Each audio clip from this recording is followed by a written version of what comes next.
தேவனாய் கர்த்தர் நமக்கு உதவி செய்வாராக. அல்லேலூயா, அல்லேலூயா. கர்த்தர் தொடர்ந்து நம்மை ஆசீர்வதிக்கட்டும். இன்னும் சில வார்த்தைகளை நாம் ஆண்டவருடைய நாம் மகிமைக்காக கேட்போம். கர்த்தர் நம்மை ஆசீர்வதிப்பாராக. பேசலாம்.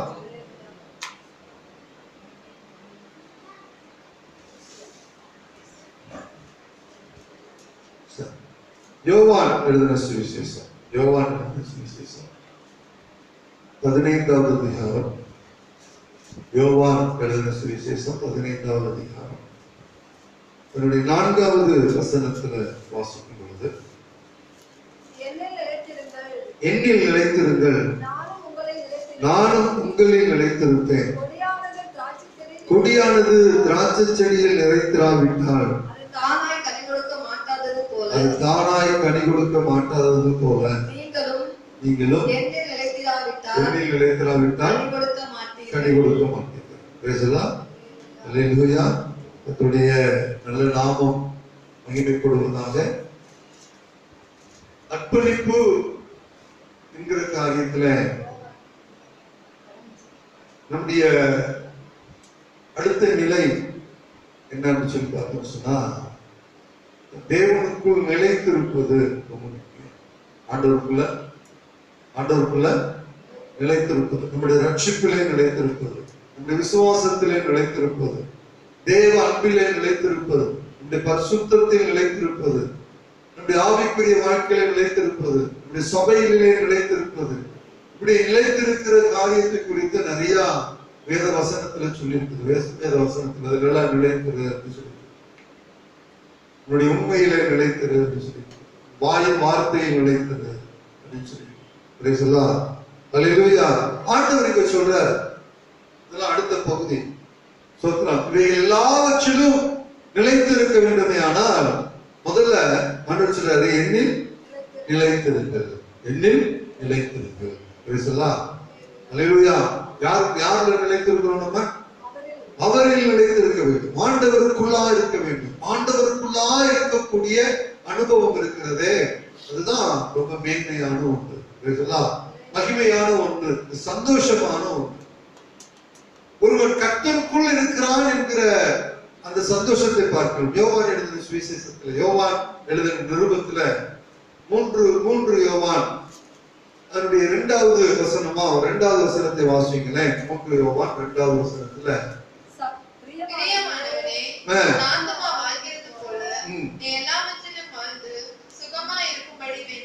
சரி, சகோதரர் வந்து நீ சத்தியத்தில் நடக்கிறாய் என்று உன்னுடைய உண்மையை குறித்து சாட்சி கொடுத்த போது மிகவும் சந்தோஷப்பட்டு, என் பிள்ளைகள் சத்தியத்தில் நடக்கிறார்கள் என்கிற நான் கேள்விப்படுகிற சந்தோஷத்தை பார்க்கிலும் பெரிய சந்தோஷம் எனக்கு ஒண்ணுமே இல்லை. கரங்களை தட்டி ஆண்டவரை மகிமைப்படுத்துங்க.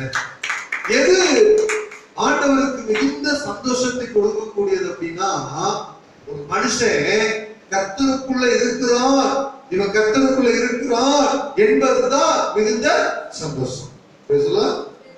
அல்லேலூயா. ஆபிரகாமை குறித்து வாசமா பேசினார் இல்லையா? சோத்திர ஈசாக்கு பிறந்தார். எத்தனை ஒரு 13 ஆண்டுகள் ஓடிடுச்சு.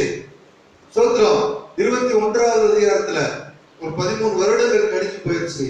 22வது அதிகாரத்துல ஆண்டவர் சோத்திரம் ஆபிரகாமை கூப்பிட்டு சொல்றாரு, சோத்திரம் உன் மகனாகிய ஈசாக்கை எனக்காக என்ன செய்ய பலி செலுத்து. பலி செலுத்துவாயா அப்படின்னு கேட்கல, கட்டளையிடுகிறார். நான் காண்பிக்கிற மலையின் ஒன்றில் என்னை கொண்டு போய் என்ன செய்யணும், உன் மகனாகிய ஈசாக்கு என்ன செய்ய வேண்டும், பலி செலுத்த வேண்டும். சோதித்தார். ஆபிரகாமுக்கு பின்பு கர்த்தர் ஆபிரகாமை சோதித்தார். டெஸ்ட் பண்ணி பார்க்கிறார், சோதித்து பார்க்கிறார். ஆபிரகாம் இப்பொழுதும் என்னை நேசிக்கிறானா, எனக்குள் இருக்கிறானா, என்னை நிலைத்து இருக்கிறானா என்பதை ஆண்டவர் சோதித்து பார்க்கிறார். ஆண்டவருக்கு ஆபிரகாமுக்கு தன் மகனை விட யார் முக்கியம் தெரியுங்களா? ஆண்டவர் தான் முக்கியம். Praise the lord. அல்லேலூயா. கர்த்தர் தான் முக்கியம். அவரை நேசிப்பதுதான் முக்கியம், அவருக்குள் இருப்பதுதான் முக்கியம். அதனால காலையில எந்திரிச்சாரு, தன் மனைவி கிட்ட கூட ஒண்ணும் சொல்லல, வேலைக்காரர்களை கூப்பிட்டாரு, நம்ம கொஞ்சம் தூரம் பயணமா போறோம், சுத்தர எல்லாம் ரெடியாக்கு அப்படி சொல்லிட்டு எல்லாம் சேனை கட்டினாங்க, விறகெல்லாம் வெட்டினாங்க. சோத்திர வேலைக்கார கூட்டிட்டு கழுத மேல தன் பிள்ளையை ஏற்றி கடிச்சிட்டாரு, கூட்டிட்டு போயிட்டாரு. அல்லேலூயா. சோத்திரம். நீங்க ஆண்டவர் சொல்றாரு, என்னில் நிலைத்திருங்கள், என்னில் நிலைத்திருங்கள், என்னில் நீ நிலைத்திருப்பாயானால் நானும் உன்னில இருப்பேன், நானும் உங்களை என்ன செய்வேன். ஒருவேளை நீ என்னை விட்டு விட்டாயானா, சோத்திரம், பைபிள் சொல்றது நானும் உன்னை என்ன செஞ்சிருவேன், கைவிடுவேன். அல்லேலூயா. சோத்திரம். அப்ப ஆண்டவர் சொல்ற என்னில் நிலைத்திருங்க, என்னில் நிலைத்திருங்க. சில வசனத்தை அப்படியே நம்ம கீழே படிச்சு பார்த்தோம்னா ரொம்ப அருமையா சொல்லிருக்கு. என்னில் நிலைத்திருங்கள், நானும் உங்களில் நிலைத்திருப்பேன். ஒரு டெம்ப்டேஷன் சொல்றார், ஒரு உதாரணத்தை சொல்றாரு. கொடியானது திராட்சை செடியில் நிலைத்திராவிட்டால் அது தானா என்ன செய்ய முடியாது, கனி கொடுக்கவே முடியாது. சோத்திரம். அதுபோல நீங்களும் சோத்திரம் எண்ணி நிலைத்திராவிட்டால் உங்களால் என்ன செய்ய முடியாது, கனி கொடுக்க முடியாது. ஒரு கொடி அந்த திராட்சை செடியோடு நிலைத்திருக்க வேண்டும். இல்ல அதுல இருக்க மாட்டேன்னு சொல்லிட்டு திராட்சை செடியிலிருந்து தன்னை அறுத்து கொண்டு வெளியில வந்து விடுமையானால் அந்த செடி தானாக என்ன செஞ்சு போகும், காய்ந்து போய்விடும். அது சோத்திரம். அதனால எந்த ஒரு பிரயோஜனப்படாது, அது கனி கொடுக்க மாட்டாது. கனி கொடுக்கக்கூடிய சோத்திர தன்மை அதுக்குள்ள இருக்காது, எல்லாவற்றையும் இழந்து போகும். சோத்திரம். அதுபோல நீங்கள் என்னில் நிலைத்திராவிட்டால் உங்களால் ஒண்ணுமே செய்ய முடியாது. பேசலாம். அல்லேலூயா. அல்லேலூயா. கீழே அப்படியே பார்க்கும்போது, நானே திராட்சை செடி, நீங்கள் கொடிகள், ஒருவன் என்னிலும் நான் அவனில் நிலைத்திருந்தால் மிகுந்த கனிகள் கொடுப்பான், இல்லை என்ன இல்லாமல் உங்களால் ஒன்றும் செய்ய முடியாது அப்படின்னு சொல்லிட்டு நிறைய காரியத்தை கண்டு சொல்லிட்டு வர. நம்ம எந்த நிலையிலையும் சோத்திரம், நம்ம எந்த நிலையிலையும் சோத்திரம் தேவனோடு நிலைத்திருக்கிற ஒரு அனுபவம் உள்ளவர்களாக, எந்த நிலையில சோத்திரம் நிலைத்திருக்க வேண்டும் அப்படின்னா, சோத்திரம் பாருங்க, எபேசியர் நிருபம் அதனுடைய 4வது அதிகாரம் அதனுடைய முதல் வசனத்திலிருந்து வாசிங்க. எபேசியர். ஆதலால் கர்த்தர் நிமித்தம் பவுல் சொல்றார், சோத்திரம், ஆதலால் கர்த்தர் நிமித்தம் கட்டுண்டவனாகிய நான் உங்களுக்கு சொல்லுகிற புத்தி என்னவெனில், நீங்க எங்க எதுல நிலைத்திருக்கிறீமா, அழைக்கப்பட்ட அழைப்பில் நிலைத்திருக்க வேண்டும். அல்லேலூயா. நான் என்னுடைய அழைப்பில நிலைத்திருக்கிறோம். நம்முடைய அழைக்கப்பட்ட அழைப்பில நாம் நிலைத்திருப்பதுதான் தேவன் விருப்பம். நம்ம அழைக்கும் போது நம்ம பெரிய நீதிமான் அப்படின்னால இல்ல, நம்முடைய நீதிமானாய் அவர் பார்த்தார், அவ்வளவுதான். சோத்திரம்.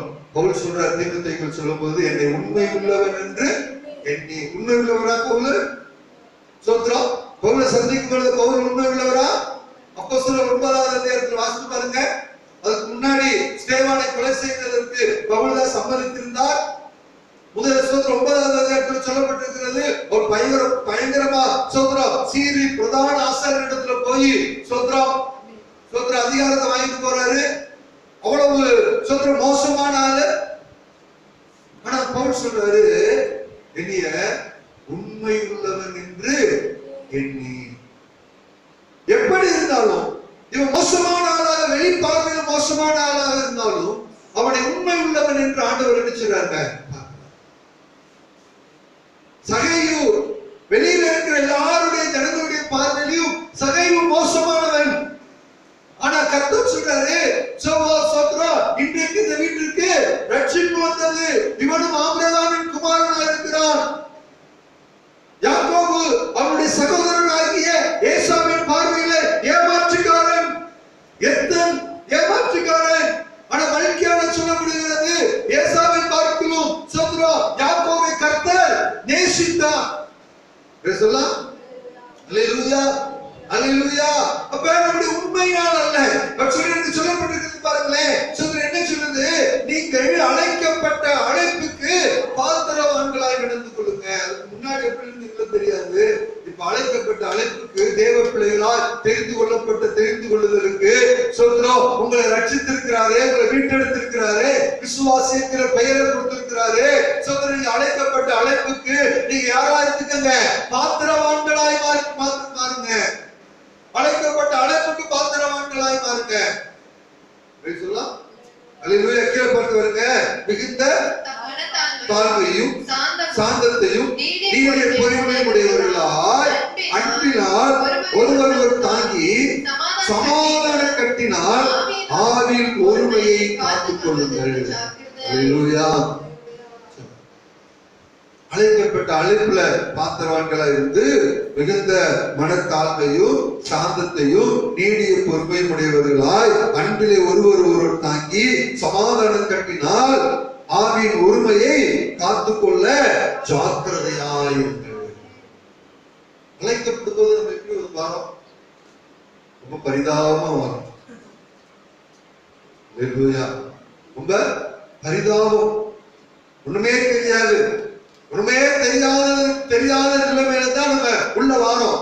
அவருடைய பிள்ளை என்கிற ஒரு சூழ்நிலையை நினைச்சிடும் வாரம். உள்ள வந்த உடனே ஒரு பிள்ளையாச்சே, அந்த பிள்ளைக்கு பாலை ஊட்டி சீராட்டி தாளாட்டி நல்ல சோத்தை ஊட்டி நல்ல கொழு வளர்த்த பிறகு கொடுத்தது பிறகுதான் சோதரன் நம்முடைய சுபாவங்களை என்ன செய்து வெளியில வருது பாருங்க. சொல்லலாம். அல்லேலூயா.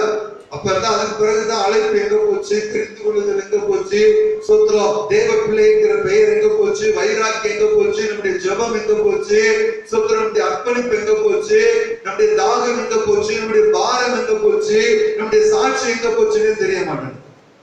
அல்லேலூயா. ஆண்டவர் சொல்றாரு, சோத்திரம் உன்னுடைய அர்ப்பணிப்புல நீ சரியா இருக்கணும்னு சொன்னா என்னில என்ன செய்ய வேண்டும், நிலைத்திருக்க வேண்டும். அவன் சொல்லுமா. அல்லேலூயா. என்னிலே நிலைத்திருக்க வேண்டும். என்னிலே நிலைத்திருந்தால் தான் உன்னுடைய அர்ப்பணிப்பிலே நிலைத்திருக்க முடியும், உன்னுடைய அழைப்புல என்ன செய்ய முடியும், நிலைத்திருக்க முடியும். இன்னொரு வசனத்தை கூட வாசிங்க. பிலிப்பியருக்கு எழுதின 4வது அதிகாரம் பிலிப்பியர் 4 அதனுடைய முதல் வசனத்தை வாசிங்களேன். ஆதலால் சகோதரரே சந்தோஷமும் என்னதானவர்களே கிரீடமானவர்களே. ஆண்டவர் சொல்ற எப்படி கூப்பிடுறாரு பாருங்களேன். ஆதலால் எனக்கு பிரியமும் வாஞ்சையுமான சகோதரரே, எனக்கு சந்தோஷமும் கிரீடமானவர்களே, பிரியமானவர்களே, இந்தபடியே கர்த்தருக்குள் நிலைத்திருங்கள். எனக்கு கிரீடமா இருக்கிறீங்க, கிரீடமா இருக்கிறவங்களே, இப்படியே நீங்க கர்த்தருக்குள் என்ன செய்யுங்க, நிலைத்திருங்கள். எப்படி கர்த்தருக்குள் நிலைத்திருக்கிறது? பக்கத்துல பாருங்களேன். 3வது அதிகாரம் சொல்றோம் 12வது வசனத்தை வாசிங்க. நான் அடைந்தாயிற்று இன்னும் நம்ம தேவையே பார்த்துக்கங்க. இப்பதான் கொஞ்சம் தூரம் கடந்து வந்திருக்கிறோம், கொஞ்சம் தூரம் கடந்து வந்திருக்கிறோம், தத்தளிச்சுக்கிட்டு தான் இருக்கிறோம் ஆவிக்குரிய வாழ்க்கையில. நான் தேறினேன் என்று சொல்வதற்கு இல்ல, நான் முற்றிலும் தேறினேன் என்று சொல்வதற்கு இல்ல. வேதத்தை படிக்க படிக்க சோத்ரம் நிறைய சோத்ரம் புதிய புதிய காரியத்தை சொல்லிட்டே இருக்கிறார், நிறைய தெரிஞ்சுக்கிட்டே வரோம். புதுசா ஒவ்வொரு முறையும் படிக்கும் போதெல்லாம் ஒவ்வொரு விதமான சோத்ரம் வெளிப்பாடுகளை ஆண்டவர் என்ன செய்யறாரு, கொடுத்துட்டே இருக்கிறார். நம்ம செபிக்க இன்னும் புது புது காரியங்களை என்ன செய்ய ஆண்டவர்கிட்ட கத்துக்கிட்டே இருக்கோம். அதனால்தான் பவுலுக்கு சொல்றாரு, நான் அடைந்தாயிற்று முற்றிலும் தேறினவன் என்று எண்ணாமல் கிறிஸ்து இயேசுவினால் நான் எதற்காக பிடிக்கப்பட்டேனோ, எதற்காக அழைக்கப்பட்டேனோ அதை பிடித்துக் கொள்ளும்படிக்கு ஆசையா என் தேவனை நான் தொடர்ந்து ஓடிக்கொண்டிருக்கிறேன். கரங்களை தட்டி ஆண்டவரை மகிமைப்படுத்துங்க. எதற்காக என்னை பிடித்தார், எதற்காக அழைத்தார் அவருக்கு மட்டும்தான் தெரியும், அவருக்கு மட்டும்தான் தெரியும். நம்மகிட்ட கொஞ்சத்தை தான் சொல்லி இருக்கிறேன், இதுக்கு தாண்ட உனக்கு பிடிச்சிருக்கிறேன் அப்படின்னு சொல்லி, இதுக்கு தாண்ட உன்னை அழைச்சிருக்கேன்னு சொல்லிட்டு முழுமையா நம்மகிட்ட சொல்லல. முழுமையா சொன்னா அந்த சந்தோஷத்துல நமக்கு இன்னும் உச்சகட்டத்துல போயிடுவோம். கொஞ்சம் சொல்லி கொஞ்சம் கொடுத்ததுக்கே நம்மளால நமக்கு தலைதானே புரியல பார்த்துக்க. இன்னும் முழுசா ஆண்டவர் நம்ம வைத்திருக்கிற இரக்கத்தினால, நம்ம வைத்திருக்கிற அன்பினால ஆண்டவருக்கு நமக்கு செய்ய இருக்கிற எல்லா காரியத்தையும் சொல்லி எல்லா கிருபைகளையும் கொடுத்துட்டாருன்னு வச்சுக்கோங்களேன், நம்மளால நிக்க மாட்டோம். நம்ம அந்த கற்பனைக்கா இல்ல நடக்க மாட்டோம், தலைகளை வந்து என்ன செய்வோம், நடக்கும். சொல்லா. அல்லேலூயா. அல்லேலூயா. சொல்றாரு, சந்திரன் நான் முற்றிலும் தேறினவன் என்று எண்ணாமல் எதற்காக பிடிக்கப்பட்டேனோ அதை நான் பிடித்துக் கொள்ளும்படிக்கு அவரை ஆசையாய் தொடர சொல்றாரு, சகோதரரே, அதை பிடித்துக் கொண்டேன் என்று நான் இன்னும் எண்ணவில்லை. இந்த பவுல் தான் சொல்றார் தீமோத்தேயுல, நல்ல போராட்டத்தை போராடின, ஓட்டத்தை முடித்த, விசுவாசத்தை காத்துக்கொண்டேன். அவர் சொல்றாரு, நல்ல போராட்டத்தை போராடி ஓட்டத்தை முடிச்சுட்டு சொல்றாரு. ஆனா இங்க சொல்றாரு, நான் முற்றிலும் தேறினவன் என்று, அதனால் அதை பிடித்துக் கொண்டேன் என்று எண்ணாமல் எண்ணாமல் ஒன்று செய்கிறேன், பின்னானவைகளை மறந்து முன்னானவைகளை நாடி கிறிஸ்து இயேசுவுக்குள் தேவன் அழைத்த பரம அழைப்பின் பந்தய பொருளுக்காக லக்கை நோக்கி ஓடிக்கொண்டிருக்கிறேன். அல்லேலூயா, அல்லேலூயா. எதற்காக என்னை அழைத்தாரு, எதற்காக என்னை தெரிந்து கொண்டாரு, எதற்காக என்னை பிடிச்சாரு, அந்த நோக்கத்துல, அந்த எண்ணத்துல நான் இப்பொழுது என்ன செஞ்சுட்டு இருக்கிறேன், ஓடிக்கொண்டே இருக்கிறேன். அல்லேலூயா. அப்ப ஓடணும்னா, என்னுடைய ஓட்டத்துல நான் சரியா ஓடணும்னா, நம்ம கர்த்தருக்குள் என்ன செய்ய வேண்டும், நிலை நிற்க வேண்டும். கர்த்தருக்குள் நிலை நிற்கிறால் தான் ஓடணும். கர்த்தருக்குள்ள நிலை நிற்காம நம்மளால என்ன செய்ய முடியாது, ஓடவே முடியாது. Price the lord. அல்லேலூயா, அல்லேலூயா. கர்த்தருக்குள்ள நிலை நிற்கணும். ஸ்தோத்திரம். எதுல கர்த்தருக்குள் நிலை நிற்பதினுடைய ஸ்தோத்திரம், முதல் ஸ்தோத்திர அனுபவம் என்ன அப்படின்னு சொல்லிட்டு பாத்தீங்கன்னா, இங்க சொல்லுது ஸ்தோத்திரம், நீங்க வாசிங்களே, கர்த்தருக்குள் நிலை நிற்பதின் முதல் அனுபவம் என்ன? ரோமருக்கு எழுதின நிருபம் 5வது அதிகாரம் 7-8வது வசனத்தை வாசிங்கள். 7வது வசனம், 8வது வசனம். நீதிமானுக்காக ஒருவன் மரிக்கிறது அரிது, நீதிமானுக்காக ஒருவன் மரிக்கிறது அரிது, நல்லவனுக்காக ஒருவேளை ஒருவன் மரிக்க துணிவான், நல்லவனுக்காக ஒருவேளை ஒருவன் மரிக்க துணிவான். நாம் பாவிகளாய் இருக்கையில் கிறிஸ்து நமக்காக என்ன செய்தாராமா, மரித்ததினாலே நம்மேல் வைத்த அன்பு விளங்கப்படுகிறார். அல்லேலூயா. நாம் எவைகளை நிலைத்திருக்க வேண்டும் அப்படின்னா, கிறிஸ்துவின் அன்பிலே நிலைத்திருக்க வேண்டும். ஆமென். அல்லேலூயா, அல்லேலூயா. ஆமா, கிறிஸ்துவின் அன்பில். இயேசு நம்மை நேசித்தார். எப்ப நேசித்தார் தெரியுங்களா? எப்ப நேசித்தாரு? நம் பாவிகளாக இருக்கை, நம் நீதிமான்களா இருக்கிறதுனால இல்ல. இன்னைக்கு நிறைய பேருக்கு சுயநீதி, தன்னை நீதிமானாய் நினைத்துக் கொள்ளுகிறது. அல்லேலூயா. இன்னைக்கு நம் பாவிகள் தான். இன்றைக்கும் ஆண்டவருடைய பாவங்கள் என்ன செஞ்சுக்கிறாருங்க, கழுவி கொண்டே இருக்கு. ஆமென் சொல்லுமா? அல்லேலூயா.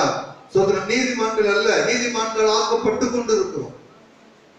அவர் நம்மளை நீதிமான்களாய் மாற்றிக் கொண்டிருக்கிறார். நம்முடைய நீதியினால் அல்ல, அவருடைய இரக்கத்தினால் நாம் நீதிமான்களாக மாறுகிறோம் என்று சொல்லி வேதம் சொல்லுது. அப்ப எப்ப நம்மளை நேசித்தாரா பாருங்களேன், எப்ப நம்மிடத்தில் அன்பு கூர்ந்தாரா பாருங்களேன். என்னை நீதிமானா நான் காமிச்சதுனாலயா, என்னுடைய நீதி கிரிகளை பார்த்தா நான் நிறைய பேருக்கு உதவி செய்யறேன் அதனாலயா இல்ல. நான் ஜெபம் பண்றேன், பைபிள் படிக்கிறேன், சர்ச்சுக்கெல்லாம் ஒழுங்கா போயிடுறேன், தசம்பாகெல்லாம் கொடுத்துடுறேன், சோத்ரம், நான் பயங்கரமா ஆவியில எல்லாம் நிறைஞ்சு நல்லா அந்நிய பாஷையில கர்த்தரை என்ன செய்வேன், ஆராதிப்பேன், நிறைய கிருபைகளா இருக்குது, நிறைய தாளத்தெல்லாம் இருக்கு, நிறைய தரிசனம் எல்லாம் பாக்குறேன், அதனால என்னை ரட்சித்தாரா, என்னை நேசித்தாரா? இல்ல, நேசித்ததுனால இதெல்லாம் வந்துச்சு. ஆமென். அல்லேலூயா. அவர் நேசிக்கலன்னா இது என்ன செய்யாதுங்க, வராது. அவர் என்னை நேசித்தார், அவர் என்னை நேசித்ததுனால இதெல்லாம் கிடைச்சிச்சு. அவர் என்னை நேசிக்கலன்னா இதெல்லாம் எனக்கு என்ன செய்யாது, கிடைக்காது, இதெல்லாம் கிடைக்காது. எங்கேயோ குப்பையில தான் கிடப்போம், எங்கேயாவது ஒரு காட்டுக்குள்ள கடந்திருப்போம். ஒரு மனுஷனுக்கு நம்மள தெரியாது, ஒருவர் நம்மை அறிந்திருக்க முடியாது. அல்லேலூயா. இன்னைக்கு அநேகரை அறியத்தக்கதான விதத்தில், அநேகர் மதிக்கத்தக்கதான விதத்தில், அநேகர் நம்மளை பார்த்து பாராட்டும் நிலைமையில, அநேகர் நம்மை பார்த்து இன்னும் சொன்னா பொறாமைப்படும் அளவில கர்த்தர் உங்களை என்னை வச்சிருக்கிறாரே. எப்படி வந்துச்சு? என்னுடைய நீதினாலயா? சோத்ரம், நீதி கிரியினாலயா? இல்ல, அவர் நம்ம மேல் அன்பு வைத்ததினால இதெல்லாம் வந்துச்சு. ஆமென் சொல்லுவோமா? அல்லேலூயா. கரங்களை தட்டி ஆண்டவரை மகிமைப்படுத்துங்க. ஆண்டவருடைய அன்பு எவ்வளவு பெருசு. அவருடைய அன்புனால தான் இதெல்லாம் பெற்றிருக்கிறோம். அவர் நம்ம நேசித்ததுனால தான் இதெல்லாம் பெற்றிருக்கிறோம். அதனால இங்க ரோமர் எழுதும் பொழுது பவுல் சொல்றாரு, நான் பாவியா இருக்கும் பொழுது, நான் பாவியா இருக்கும் பொழுது அவர் என்னிடத்தில் அன்பு கூர்ந்தார். நான் பாவியா இருப்பதினால. பாவின்னு சொல்லிட்டு தள்ளிட்டாரா? அருவருப்பா இருக்கிறேன்னு சொல்லிட்டு உதவி தள்ளிட்டாரா? இல்ல. குஷ்டரோகி அந்த நாட்களில் இஸ்ரவேலிலே குஷ்டரோகி அருவருப்பானவன். பாளையத்திற்கு புறம்பா இருக்கணும். 10 பேர் வந்து கேட்டாங்க, ஆண்டவரே நீர் என்னை சுத்தமாக்குமா முடியும், உமக்கு சுத்தமான என்னை சுத்தமாக்கும். ஆண்டவர் எனக்கு சுத்தம் உண்டு, சுத்தமாக சொல்லி அவனை தொட்டு என்ன செஞ்சாரு? சுகமாக்கினார். Praise the lord. ஹல்லேலூயா. ஸ்தோத்திரம். எவ்வளவு பெரிய ஆண்டவர், எவ்வளவு பெரிய ஆண்டவர், எவ்வளவு இரக்கமுள்ள ஆண்டவர், எவ்வளவு அன்புள்ள ஆண்டவர். அவர்களை எல்லாம் நேசித்ததை போல ஆண்டவர் நம்மை நேசித்திருக்கிறாங்க, நேசித்திருக்கிறார், நம்ம மேல இறக்க வைத்திருக்கிறார். நான் பாவியா இருக்கிறது. ஆகியால தான் ஆண்டவர் சொல்றாரு யோவான் 15:9 ஸ்தோத்திரம் 15வது அதிகாரம் 9வது வசனத்துல வாசிக்கும் பொழுது என்ன சொல்லியிருக்கிறாங்க? பிதா என்னில் அன்பா இருக்கிறது போல சொல்றாரு. பிதா என்னில் நினைச்சாரு அன்பா இருக்கிறாரு, நான் உங்களில் அன்பா இருக்கிறேன். எந்த அன்புல நிலைத்திருக்கிறோமா சொல்றாரு? பிதா என் மேல் அன்பா இருக்கிறது போல நானும் யார்கிட்ட அன்பா இருக்கிறேன்? பிதா என்னில் அன்பா இருக்கிறது போல நானும் உங்களிடத்தில் அன்பா இருக்கிறார் சொல்றாரு. நீங்களும் என்னுடைய அன்பில் நிலைத்திருங்கள். அல்லேலூயா. முதல்ல நம்முடைய அன்பு எங்கே போகணும்னா கிறிஸ்துவுக்கு நேராக போக வேண்டும். ஆண்டவரை நேசிக்கிற அன்பு நம்மிடத்தில் என்ன செய்ய வேண்டும்? இருக்க வேண்டும். Price the Lord. சொல்றாரு பிதா என்னிடத்தில் அன்பா இருக்கிறார். சோதரன் நானும் அதுபோல நானும் உங்களிடத்தில் என்ன செய்றேன்? அன்பா இருக்கிறேன். சோதரன் நீங்கள் என்னுடைய அன்பில் நிலைத்திருங்கள் என்று சொல்றார். இப்ப நான் பாவியா இருக்கையில் அவர் நம்மை நேசித்ததினால சோதரன் நாம் அவருடைய அன்பிலே நிலைத்திருக்க வேண்டும். அவருடைய அன்பில் என்ன செய்யணும்? நிலைத்திருக்க வேண்டும். பைபிள் சொல்லுது அன்பில்லாதவன் தேவனை அறியான், தேவன் அன்பாகவே இருக்கிறார். கடைசியில அன்பில்லாதவன் தேவன் என்ன செய்யவில்லையா? அறியல. தேவன் எப்படி இருக்கிறாரமா? அன்பாகவே இருக்கிறார். பாருங்க, நம்முடைய அன்பிலே, தேவனுடைய அன்பிலே நிலைத்திருக்க வேண்டும் என்று சொல்லி வேதம் சொல்லுது. நாம் சரியாக தேவனுடைய அன்பில இருந்தா எதுவுமே தேவனுடைய அன்பை விட்டு நம்ம என்ன செய்ய முடியாது? பிரிக்கவே முடியாது. இன்னைக்கு நிறைய காரியம் அநேக விசுவாச பிள்ளைகளை தேவனுடைய அன்பை விட்டு என்ன செஞ்சிருக்குது? பிரித்திருக்கிறத நம்மளால பார்க்க முடியும். நல்ல வாலிப காலங்களில நல்ல சின்ன பிள்ளைகள் இருந்து சர்ச்சில் பயங்கரமா இருந்த பிள்ளைகள் அநேக தம்பிமார்கள், வாலிப தம்பிமார்கள் இன்னைக்கு ஒவ்வொருத்தங்க தேட வேண்டியதா இருக்கு. ஒரு போன் பண்ண கூட அந்த போன் என்ன பண்ண மாட்டேங்கிறாங்க? அட்டெண்ட் பண்ண மாட்டாங்க. நிறைய வாலிப பிள்ளைங்க சில பிள்ளைகளுக்கு ஞானஸ்தானம் கொடுக்கும்போது உங்களுக்கு ஞானஸ்தானம் கண்டிப்பா வேணுமான்னு கேட்டா அவங்க எழுதி கொடுத்தாங்க, கண்டிப்பா எங்களுக்கு ஞானஸ்தானம் வேணும், ஆண்டவரை விட்டு விட போனாங்க. கல்யாணம் வந்தவங்களே இப்படி மாறி போயிட்டாங்க. எத்தனை தேவ பிள்ளைகள் தேவனுடைய அன்பை விட்டுவிட்ட நிலைமையை நம்மளால பார்க்க முடியுது. தேவனை விட்டு விடுகிற சூழ்நிலையை நம்மளால என்ன செய்ய முடியுது? பார்க்க முடியுது. கிறிஸ்துவின் அன்பிலே நிலைத்திருக்க முடியாம போயிடுச்சு. என்ன காரணம்? நாம் கிறிஸ்துவின் அன்பில இல்லாததினால சோத்ரம் இந்த தேவனுடைய அன்பு நமக்கு பெருசா தெரியாததுனால சோத்ரம் இந்த உலகத்தின் காரியங்கள் நம்முடைய வாழ்க்கையில சோத்ரம் என்னவா மாறிடுதுங்க? அது நமக்கு சோத்ரம் பெருசா தெரிந்ததுனால கிறிஸ்துவின் அன்பை நம்ம என்ன செஞ்சு விடுகிறோம்? விட்டு விடுகிறது நம்மளால பார்க்கிறோம். அல்லேலூயா. சோத்ரம் ரோமர்ல பவுல் சொல்லும் பொழுது 8வது அதிகாரத்துல 8வது அதிகாரம் ரொம்ப அருமையான அதிகாரம். நிறைய காரியத்தை அந்த 8வது அதிகாரத்துல சொல்லுது. ரோமர் எழுதின நிருபம் 8வது அதிகாரம் தன்னுடைய சோத்திரம் 36வது வசனத்திலிருந்து பாருங்க. கிறிஸ்துவின் அன்பை விட்டு நம்மை பிரிப்பவன் யார்? அப்படியே சொல்றார். கிறிஸ்துவின் அன்பை விட்டு நம்மை பிரிப்பவன் யார்? உபத்திரவமோ. இதுக்குள்ளேதான் பவுல் கடந்து போனவர். தேவ அன்பு தெரியாது. தேவ மார்க்கத்தை குறித்ததான ஒரு பக்தி வைராக்கியம் அவருக்குள்ள இருந்துச்சு. ஆனா கிறிஸ்துவின் அன்பை அவர் அறிந்து கொண்ட உடனே இங்க சொல்றாரு சோதரம் நிறைய வியாபாரப்பட்டிருக்கிறாரு, பாடுபட்டிருக்கிறாரு, கஷ்டப்பட்டிருக்கிறாரு, கண்ணீர் வெடித்திருக்கிறாரு. ஆனா எதுவுமே கிறிஸ்துவின் அன்பை விட்டு அவர் என்ன செய்யல? பிரிச்சு போடுறது. கொரிந்தியர்ல சோதரம் 2 கொரிந்தியர்ல அவருடைய பாடுகளை குறித்து அவர் சொல்லுவார். நிர்வாணத்தில் இருந்தேன், பசியில் இருந்தேன், பட்டினியில் இருந்தேன், நாசமோசத்தில் இருந்தேன், சோத்திரம் மற்ற ஜனங்களினால் சோத்திரம் எனக்கு நிந்திக்கப்பட்டிருந்தேன், என் சொந்த ஜனங்களினால் என்ன செஞ்சிருக்கிறேன்? ஏமாற்றப்பட்டிருந்தேன். இப்படி எல்லாம் நிறைய சொல்றாரு. இது ஒன்றுமே கிறிஸ்துவின் அன்பை விட்டு என்ன செய்யவில்லை? பிரிக்கவில்லை. இங்க அதான் சொல்றாரு, கிறிஸ்துவின் அன்பை விட்டு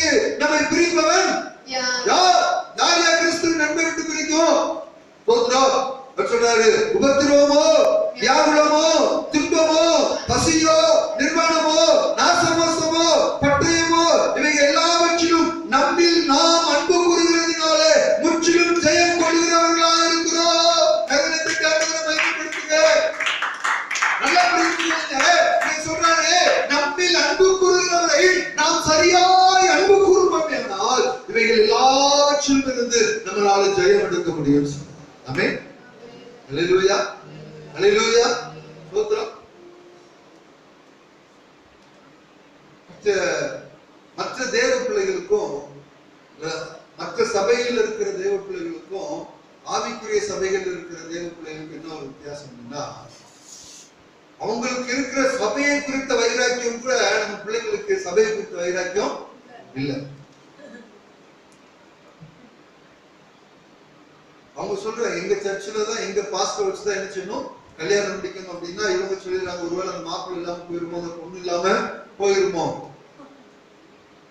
நம்ம சின்ன வயசுல இருந்து அதுல ஆண்டவருக்குள்ள சத்தியத்துல வழிநடத்தி அதுல கொஞ்சம் நிலைமையில ஆண்டவருக்கு வசனத்தை சொல்லி கொடுத்து, பாட்டு பாட சொல்லி கொடுத்து, ஜெபம் பண்ண சொல்லி கொடுத்து, எல்லாமே சொல்லி கொடுத்து அவர்கள் வளர்கிறதை பார்த்து சந்தோஷப்படுறோம். அவங்களுக்கு ஒரு நல்ல காரியத்தை செய்யணும்னு சொல்லிட்டு ஒரு பெற்றோர்களுக்கு எவ்வளவு ஆசை இருக்குமோ அதே ஆசை ஆவிக்குரிய பெற்றோர்களாக எங்களுக்கு என்ன செய்யுது. ஏன்னா பவுல் சொல்றாரு, அவர்கள் ரட்சிக்கப்படும்படிக்கு நான் என்ன செஞ்சிருக்கிறேன், கற்ப வேதனை. நாங்கள் கற்ப வேதனைப்படுறோம் ஒரு பிள்ளையை ரட்சிப்புல நடத்துவதற்காக.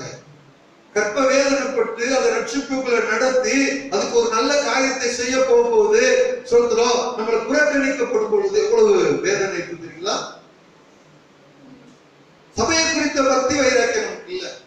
சபையை குறித்த சபைக்குள்ளேயே நம்மளால நிலைத்திருக்க முடியலன்னா கிறிஸ்துவுக்குள்ள நம்மளால எப்படி நிலைத்திருக்க முடியும்? அல்லேலூயா, அல்லேலூயா. சொல்றோம் சொன்னாரு பாருங்களேன், எதையா பிரிக்க முடியும்? எது பிரிக்க முடியும்? கிறிஸ்துவின் அன்பை விட்டு என்னை பிரிப்பவன் யார்? சொல்றோம், உபத்திரவமோ, வியாகுலமோ, துன்பமோ, பசியோ, நிர்வாணமோ, நாசமோஸ்தமோ, பட்டயமோ, இவைகள் எல்லாவற்றையும் நாம் நம்மில் அன்பு கூறுகிறதுனாலே முற்றிலும் ஜெயம் கொள்ளுகிறவர்களாக இருக்கிறோம். அடுத்து இன்னொன்று சொல்றாரு பாருங்களேன், மரணமானாலும் ஜீவனானாலும் தேவதூதர்களானாலும் அதிகாரிகளானாலும் வல்லமைகளானாலும் நிகழ்காரியங்களானாலும் வருங்காரியங்களானாலும் உயர்வானாலும் தாழ்வானாலும் வேற எந்த சிருஷ்டியானாலும் நம்முடைய கர்த்தராகிய கிறிஸ்து இயேசுவில் உள்ள தேவனுடைய அன்பை விட்டு நம்மை பிரிக்காத என்று நிச்சயத்திருக்கிறேன் என்று சொன்னார். அல்லேலூயா. பிரிக்க மாட்டாத என்று நிச்சயத்திருக்கிறேன். எதுவுமே பிரிக்க முடியாது. ஏன்னா நான் தேவனிடத்தில் சரியா அன்பு வைத்திருக்கிறேன். நம்முடைய அன்பு கரெக்டா கர்த்தரிடத்தில் இருந்துச்சுன்னு வச்சுக்கோங்க, இந்த உலகத்தினுடைய எந்த ஒரு காரியமும் நம்முடைய சோதர தேவனுடைய அன்பை விட்டு நம்ம என்ன செய்ய முடியாது, பிரிக்க முடியாது. அல்லேலூயா, அல்லேலூயா.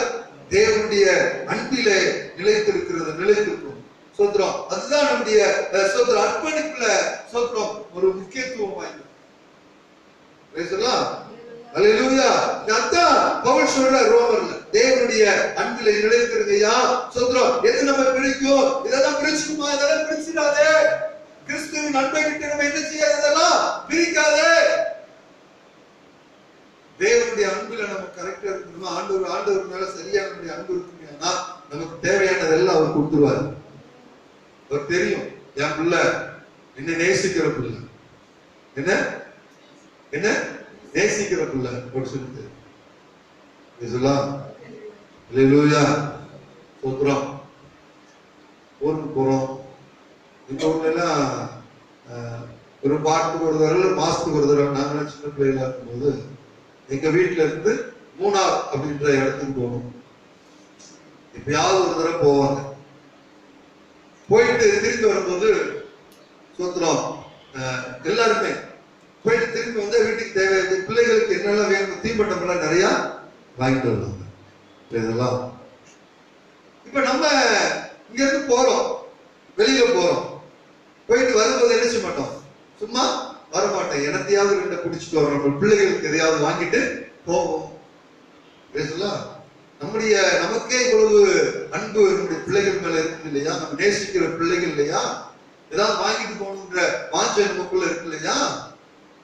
அவர் நேசிக்கிற பிள்ளைகளுக்கு மத்திய 7வது இடத்தில் சொல்லப்பட்டிருக்கிறது, கொள்ளாதவர்களாகிய நீங்கள் உங்கள் பிள்ளைகளுக்கு நல்ல ஈவுகளை கொடுக்க அறிந்திருக்கும் பொழுது தம்மிடத்தில் வேண்டிக் கொள்கிறவர்களுக்கு நன்மையானதை செய்வது அதிக நிச்சயம் அல்லவா? அல்லேலூயா. நான் நான் தேவனிடத்தில் சரியாய் அன்பு கூறுவேனானால், என்னை நேசிக்கிற ஆண்டவர், நான் கர்த்தரை சரியா நேசிப்பேன் ஆனால், கர்த்தரிடத்தில் சரியா அன்பு கூறுவேனால், அவர் என்னை அன்பு வைத்திருக்கிறதுனால எனக்கு தேவையானதெல்லாம் அவர் என்ன செய்வாரு? தருவார். எனக்கு தேவையானதெல்லாம் பார்த்து கொள்ளுவார். என்னுடைய அன்பு சரியா இல்லாததுனால தான் எங்களுக்கு தேவையானதெல்லாம் அவர் கொடுக்கிறது இல்லை. முதல்ல நீ என்னிடத்தில் அன்பு கூறு, நான் உனக்கு தேவையானதை என்ன செய்ய தாரேன். பேசலாம். அல்லேலூயா. அப்ப தேவனுடைய அன்பிலே நிலைத்திருக்கிறவர்களா இருக்கணும். சீக்கிரமா இன்னும் 2 வசனத்தை மட்டும் பார்த்து நம்ம முடிக்கிறோம். எபேசியர் 3வது அதிகாரம் அதனுடைய 17வது வசனத்தை வாசிக்கலாம். எபேசியர் 3வது அதிகாரம் 17, 18, 19வது வசனத்தை வாசிக்கலாம்.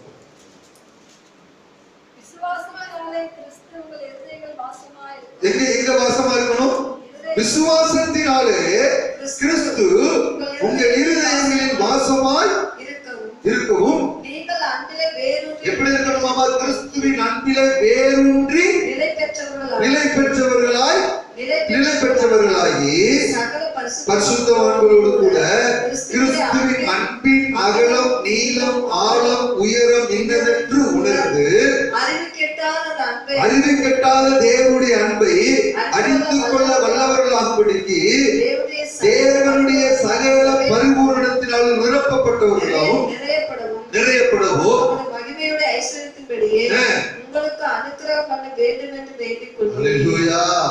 கிறிஸ்துவின் அன்பின் ஆழம், அகலம், நீளம், உயரம் என்னதென்று அறிந்து கொள்ள வேண்டுமா?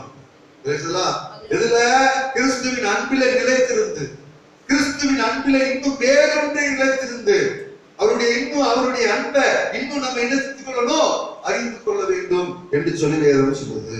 அல்லேலூயா. ஏன் அவருடைய அன்பை அறிந்து கொள்ளணும் அப்படின்னா, சோத்திரம் 1 யோவான் 4வது அதிகாரம் 8வது வசனம் சொல்கிறது, ஏனென்றால் தேவன் அன்பில்லாதவன் தேவன் அறியான், தேவன் அன்பாகவே அப்படின்னு சொல்லுவோமா? அல்லேலூயா. இன்னும் நம்ம அறிந்து கொள்ளணும், இன்னும் தேவனை நேசிக்கணும், இன்னும் கர்த்தரிடத்தில் அன்பு கூற வேண்டும். ஏனென்றால் அவர் அன்புள்ளவராக இருக்கிறார் அப்படின்னு சொல்லுவோமா? அல்லேலூயா. அல்லேலூயா. அல்லேலூயா. பாருங்களேன், சோத்திரம் பால் பாத்திரத்திலிருந்து என்ன வரும்? பால் பாத்திரத்திலிருந்து ஊத்தணும்னா என்ன வரும்? பால் தான் வரும். குழம்பு சட்டியிலிருந்து ஊத்தணும்னா என்ன வரும்? குழம்பு வரும். ஒரு கறி குழம்புனா கறி குழம்பு வரும், சோத்திரம் மீன் குழம்புனா மீன் குழம்பு வரும், சாம்பார்னா சாம்பார் வரும். சோத்து பாத்திரத்திலிருந்து சோறு தான் என்ன செய்ய வரும்? சோத்திரம். அப்ப அதாவது என்னென்ன இருக்குதோ அதான் என்ன செய்யும்? வரும். ஆனா ஆண்டவருக்குள்ள என்ன இருக்கு தெரியுங்களா? அன்பு இருக்குது. சோத்திரம். அவர் அன்புள்ளவர். அவர் அந்த அன்புள்ள ஆண்டவரை நேசிக்க நேசிக்க அவரிடத்திலிருந்து இன்னும் அதிகமான அன்பு நம்மிடத்துல வரும். நம்மளும் அன்பினால் நிரப்பப்பட்டவர்களாக தேவன் நினைச்சுவாரு, மாற்றுவார். அதனால ஆண்டவர் சொல்றாரு, என்னிலே நிலைத்திருங்கள், என்னுடைய அன்பிலே நிலைத்திருங்கள், நான் பிதாவும் நானும் அன்பா இருக்கிறது போல நீங்களும் என்னிலே அன்பிலே நிலைத்திருங்கள் என்று சொல்கிறார். அப்படிப்பட்ட அன்பிலே நிலைத்திருப்போம். கர்த்தர் தாமே இந்த திருவார்த்தையினாலே நம்மை ஆசீர்வதிப்பார். முழங்கால் இருப்போம், தேவனை நோக்கி பார்ப்போம். ஜெபம். ஆண்டவரை நோக்கி பார்ப்போம். கர்த்தர் பெரியவர், பெரியவர், பெரியவர், பெரியவர், பெரியவர், பெரியவர், பெரியவர்.